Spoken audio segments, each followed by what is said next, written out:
Delphine Jubilard, ces nouveaux éléments que les enquêteurs utilisent au grand dam de Cédric. Selon les informations exclusives du Parisien, de nouvelles données permettent d'avancer les recherches concernant la disparition de Delphine Jubilard. En effet, les gendarmes ont désormais accès à une grande partie de l'historique des géolocalisations du téléphone de son mari et suspect numéro 1 dans l'affaire, Cédric Jubilard. D'importants moyens sont mis en œuvre pour tenter d'élucider le mystère de la disparition de Delphine Jubilard. Dans la nuit du 15 au 16 décembre 2020, la jeune femme, infirmière âgée de 33 ans, mariée et mère de 2 enfants, s'est volatilisée. L'enquête n'a pas encore permis de la retrouver, mais les éléments sont de plus en plus nombreux. Et le téléphone de son mari, considéré comme le suspect principal de l'affaire, joue un rôle essentiel. S'il aimait utiliser son smartphone pour faire des jeux ou aller sur des sites de rencontres,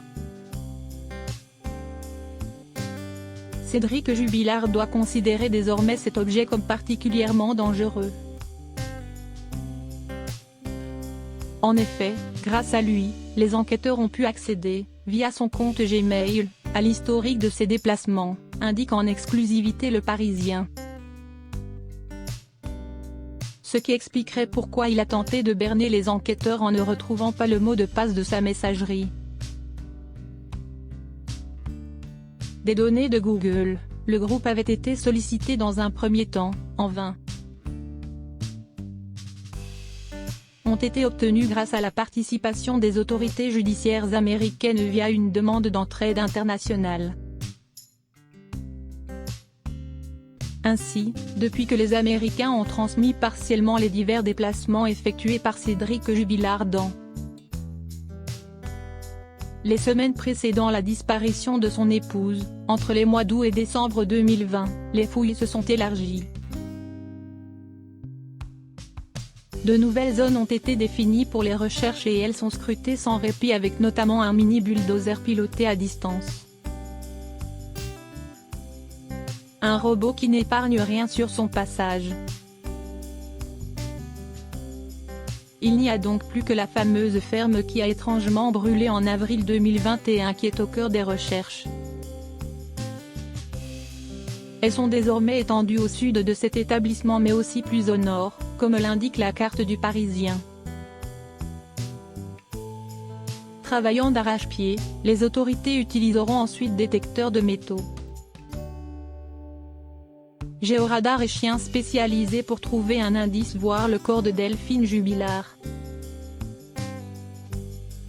Des fouilles qui doivent rendre de plus en plus nerveux son mari. À en croire son co-détenu qui avait fait part à BFM de sa colère quand il voyait les proches de sa femme faire des fouilles. Pour la justice qui parallèlement a entendu le fils aîné des Jubilard, l'infirmière qui était en instance de divorce est morte.